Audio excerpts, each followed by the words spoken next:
मित्रांनो नमस्कार.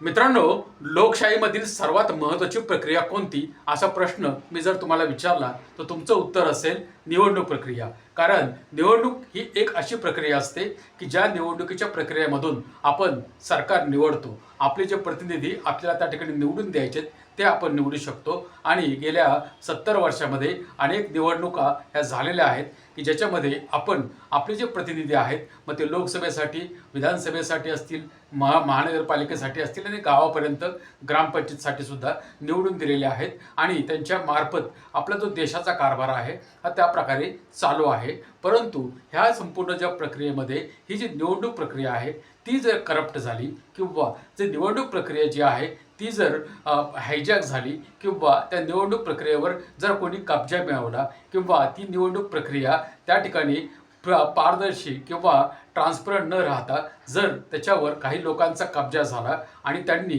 फक्त तुम्ही मत कोणालाही द्या, मिळणार तर आम्हालाच, ही जर भूमिका त्या निवडणूक प्रक्रियेमध्ये जर सामील झाली तर निश्चितपणाने एक गोष्ट आपण समजावून घेतली पाहिजे की आपण कितीही जरी मतदान केलं तरीपर्यंत ते जे मतदार आहे किंवा ते जे मतदान आहे ते चोरी होऊ शकतं. आणि त्याचे अनेक उदाहरणं 2024च्या निवडणुकीनंतर आपल्याला पाहायला मिळाले. कारण 2014मध्ये आणि 2019मध्ये भाजप आणि जे NDA आहे त्याला संपूर्ण बहुमत आपण मिळालेलं पाहिलं. आणि त्या ठिकाणी कशा प्रकारचा कारभार त्या 10 वर्षामध्ये झाला ते आपण पाहिलं. परंतु 2024मध्ये पहिल्यांदा भाजप हे 240 जागांवर त्यांना त्या ठिकाणी थांबावं लागलं. त्यांनी नारा दिला होता 400 पारचा, परंतु ते काय त्यांचं स्वप्न पूर्ण झालं नाही. आणि म्हणून त्यांना काही जे घटक पक्ष आहेत NDAचे त्यांना एकत्र घेऊन त्या ठिकाणी त्यांना त्याचं सरकार जे केंद्रामध्ये आहे ते त्यांना बनवावं लागलं. आणि ज्या प्रकारे 2024 नंतर आपल्याला खऱ्या अर्थाने ही जी निवडणूक प्रक्रिया आहे ती हायजॅक झाली का काय अशा प्रकारचा संशय घ्यायला संपूर्ण वाव आहे. कारण तुम्ही जर बघितलं असेल तर 2024च्या निवडणुकीच्या नंतर, लोकसभेनंतर ज्या ज्या निवडणुका मग महाराष्ट्रात असेल, हरियाणामध्ये असेल, पंजाबमध्ये असेल, बंगालमध्ये असेल किंवा दिल्लीमध्ये असतील, ह्या सर्व ठिकाणी सांगून त्या ठिकाणी 2/3 मेजॉरिटी आम्हाला मिळणार, आमचं सरकार येणार हे सांगून त्या ठिकाणी सरकार बनवण्यात आलेलं आहे. आणि सगळ्यात जर कहर जर तुम्ही बघितलं असेल तर बंगालच्या निवडणुकीमध्ये ज्या प्रकारे संपूर्ण मशिनरी म्हणजे आर्मीपासून जवळजवळ 2 ते 3 लाख आर्मीचे जवान त्या ठिकाणी लावण्यात आले. आणि ज्या प्रकारे त्या ठिकाणी चारही बाजूने घेराबंदी करून साम दाम दंड भेद त्या ठिकाणी वापरला गेला. आणि जे बंगालची जी निवडणूक आहे ती कशा प्रकारे त्या ठिकाणी एक प्रकारे लुटली गेली असं म्हटलं जातं. आणि म्हणून महाराष्ट्रामध्ये सुद्धा वेगळी परिस्थिती आपण पाहिली नाही. कारण महाराष्ट्रामध्ये लोकसभेचा जो निकाल लागला त्याच्याबरोबर उलटा निकाल हा विधानसभेला लागला. आणि विधानसभेला तो निकाल लागणारच होता. कारण आपण जर पाहिलं असेल त्या विधानसभेच्या निवडणुकीच्या वेळेसच हे सांगण्यात आलेलं होतं की आमचं सरकार बनणार. आणि जे महाविकास आघाडी आहे त्याचा आजपर्यंत कधी पराभव झाला नाही. अशा प्रकारचा ना भूतो ना भविष्यती अशा प्रकारचा पराभव या महाराष्ट्रामध्ये होणार आहे. आणि ते त्या ठिकाणी झालं. बिहारमध्ये पण ते सांगितलं होतं की आमचं सरकार येणार. त्यानंतर बंगालमध्ये पण निवडणुकीच्या अगोदरच हे सांगितलेलं होतं की 2/3 मेजॉरिटीने आमचं सरकार येणार. आणि त्या प्रकारच्या गोष्टी घडताना आपण पाहिलेल्या आहेत. दिल्लीमध्ये सुद्धा हे सांगितलेलं होतं की दिल्लीमध्ये सुद्धा आमचं सरकार येणार. आणि ज्या प्रकारे संपूर्ण देशामध्ये ही जी प्रक्रिया, निवडणूक प्रक्रिया आहे ती राबवली जात आहे आणि एकाच पक्षाला झुकतं माप दिलं जात आहे असे आरोप जे विरोधी पक्ष नेते आहेत लोकसभेचे राहुल गांधी यांनी 3 प्रेस कॉन्फरन्स घेतल्या. आणि त्या 3 प्रेस कॉन्फरन्समधून त्यांनी पुराव्यासहित संपूर्ण जनतेपुढं पुरावे ठेवले. त्यांनी प्रात्यक्षिकं दाखवली, त्यांनी स्लाइड्स दाखवल्या. आणि कशा प्रकारे वोटर लिस्टमध्ये फ्रॉड केला जातो आहे, कशा प्रकारे बोगस मतदार त्याच्यामध्ये भरले जात आहेत, कशा प्रकारे 2-2, 4-4 ठिकाणी एकेकाची नावं आहेत आणि कशा प्रकारे ते लोक मतदान करत आहेत, बोगस वोटर कशा प्रकारे आहेत हे त्याच्यावर त्यांनी आरोप लावले. त्यानंतर तुम्ही जर बघितलं असेल तर त्या ठिकाणी जे भाजपाचे जे काही नेते आहेत ते सुद्धा त्यांनी सुद्धा प्रेस कॉन्फरन्स घेतली. आणि त्यांनी सुद्धा हे सांगितलं की हे जे मतदार आहेत हे बोगस वोटर या मतदार यादीमध्ये आहेत.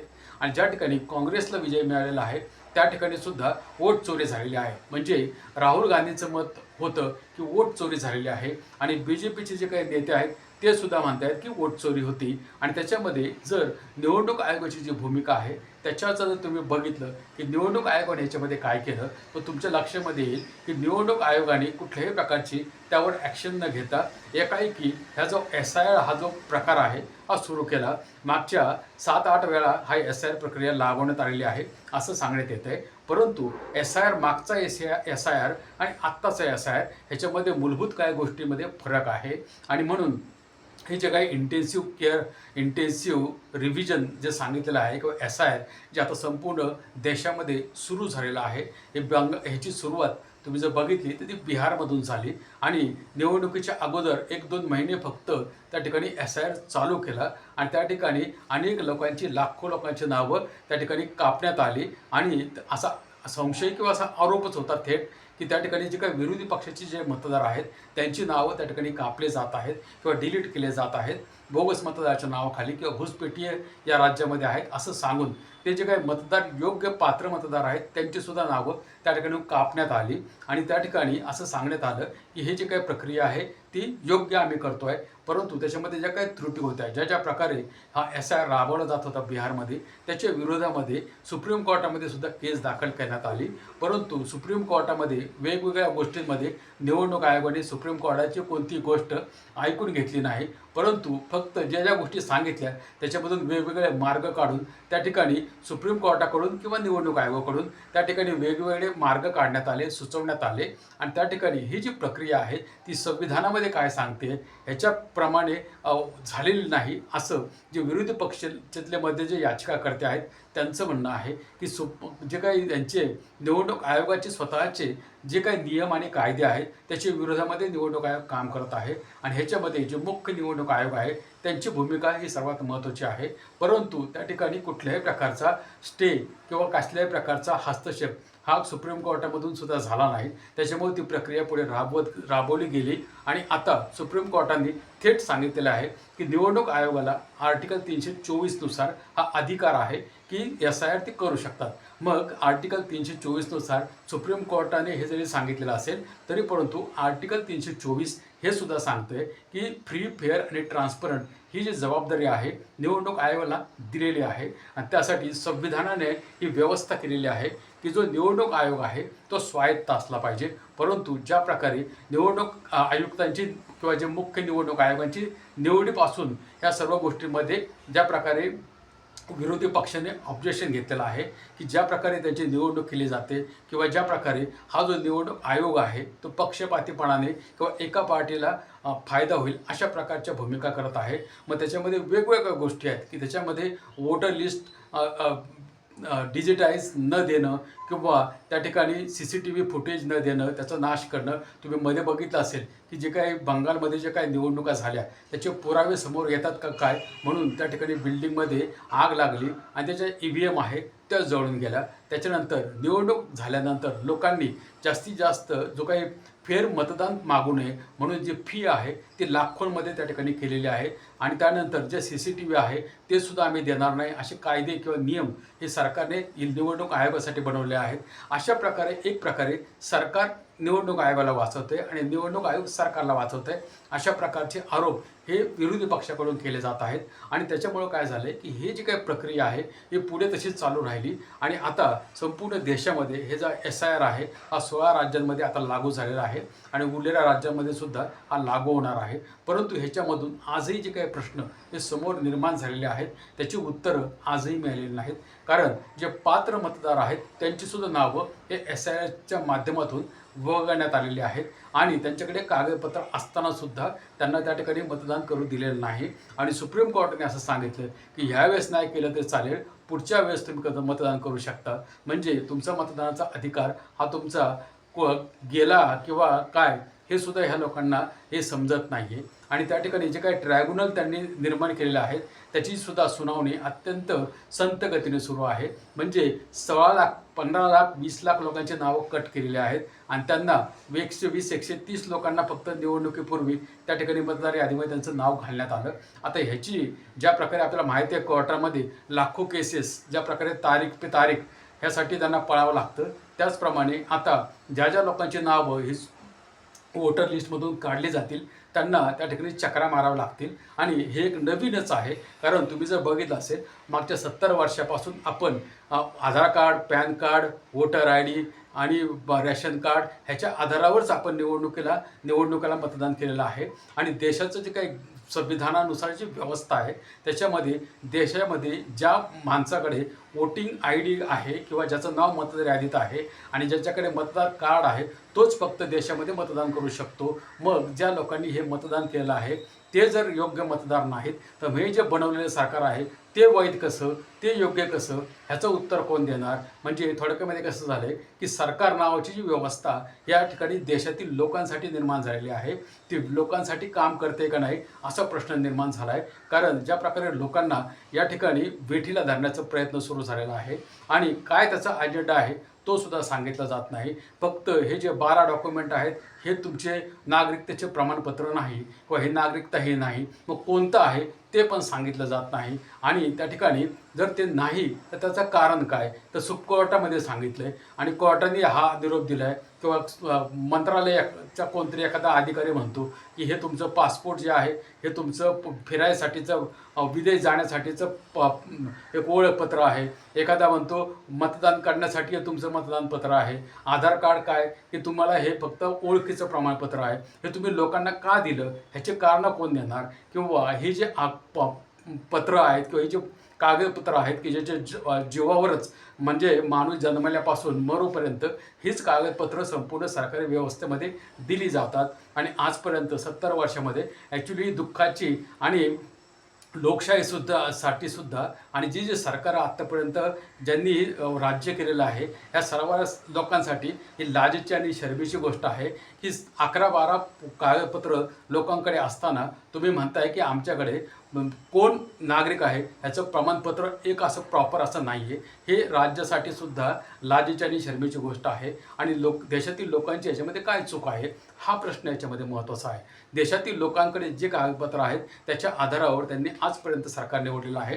2024ची निवडणूकसुद्धा ह्याच कागदपत्राच्या आधारे किंवा ह्याच मतदारच्या आधारे आम्ही मतदान केलेलं आहे. त्यामुळं आम्ही देशाचे नागरिक आहोत. आम्ही या ठिकाणी जन्मलेले आहोत. आमचे आईवडील पूर्वज या ठिकाणी होते आणि ह्याचे पुरावे तुम्ही सरकार म्हणून तुम्ही द्यायला पाहिजे. परंतु एक ह्याच्यामध्ये सर्वात महत्त्वाची गोष्ट ही आहे की आता जे 28 जूनला जे इंडिया अलायन्स आहे त्यांनी सुप्रीम कोर्टामध्ये एक ओपन लेटर लिहिलं आणि सुप्रीम कोर्टाचे जे मुख्य न्यायाधीश आहेत सूर्यकांत शर्मा त्यांना एक पत्र लिहिलं आणि त्यांना सांगितलं की या ठिकाणी जे काही SIR देशात चालू आहे तो थांबवला पाहिजे. कारण त्याच्यामध्ये वेगवेगळ्या त्रुटी आहेत. तुम्ही जर बघितलं असेल तर या SIRच्या विरोधामध्ये 20 याचिका दाखल झाल्या आणि त्याच्या समर्थनामध्ये सरकारची आणि एक त्यांचा जो काही माणूस आहे त्याची अशी 2 फक्त सरकारच्या समर्थनात किंवा SIRच्या समर्थनामध्ये ह्या 2 याचिका होत्या.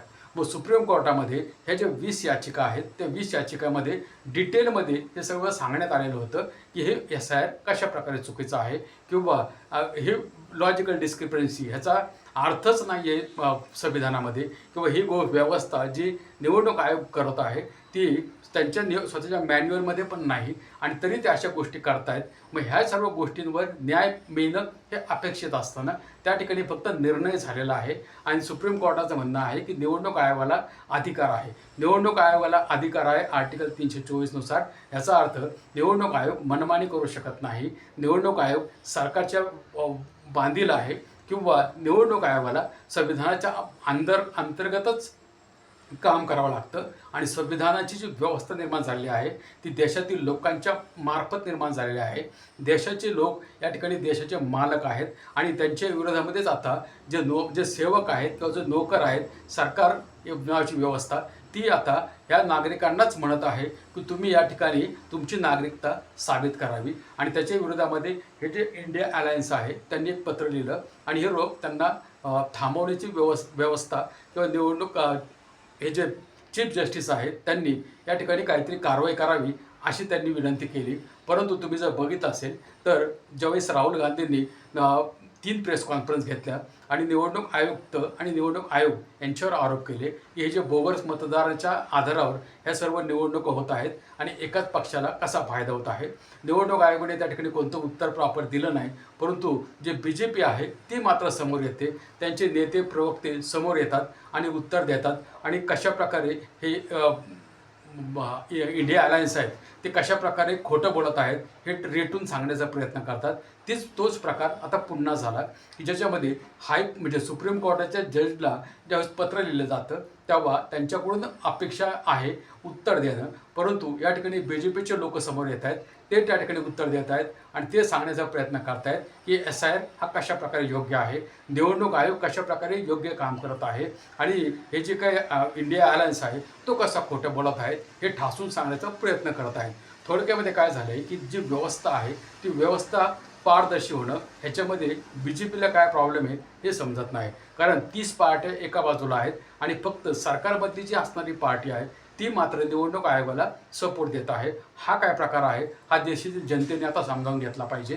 कारण 2018मध्ये तुम्हाला आठवत असेल सुप्रीम कोर्टाचे 4 जजेस बाहेर आले होते आणि त्यांनी सांगितलं होतं की लोकशाही धोक्यामध्ये आलेली आहे आणि देशातील लोकांची आता ही जबाबदारी आहे की तुम्ही या लोकशाहीचं रक्षण केलं पाहिजे. आणि आता खरोखरच ज्या प्रकारचं कामकाज देशामध्ये चालू आहे, ज्या प्रकारे बहुमत मिळवण्यासाठी ज्या प्रकारे पार्ट्या तोडल्या जात आहेत, ज्या प्रकारे जे काही आमदार खासदार आहेत त्यांची खरेदी केली जात आहे, त्याच्यामधून एक गोष्ट स्पष्ट झालेली आहे की कोणत्याही प्रकारे जे काही 2/3 मेजॉरिटी त्यांना पाहिजे, जे बिलं त्यांना आणायची आहेत आणि ज्या प्रकारे त्यांची जी स्वप्न आहे 2047पर्यंत किंवा आम्हीच कायम सत्तेत राहिलं पाहिजे यासाठीची जी व्यवस्था आहे ती बनवण्याचा हा पूर्ण प्रयत्न त्यांचा चालू झालेला आहे.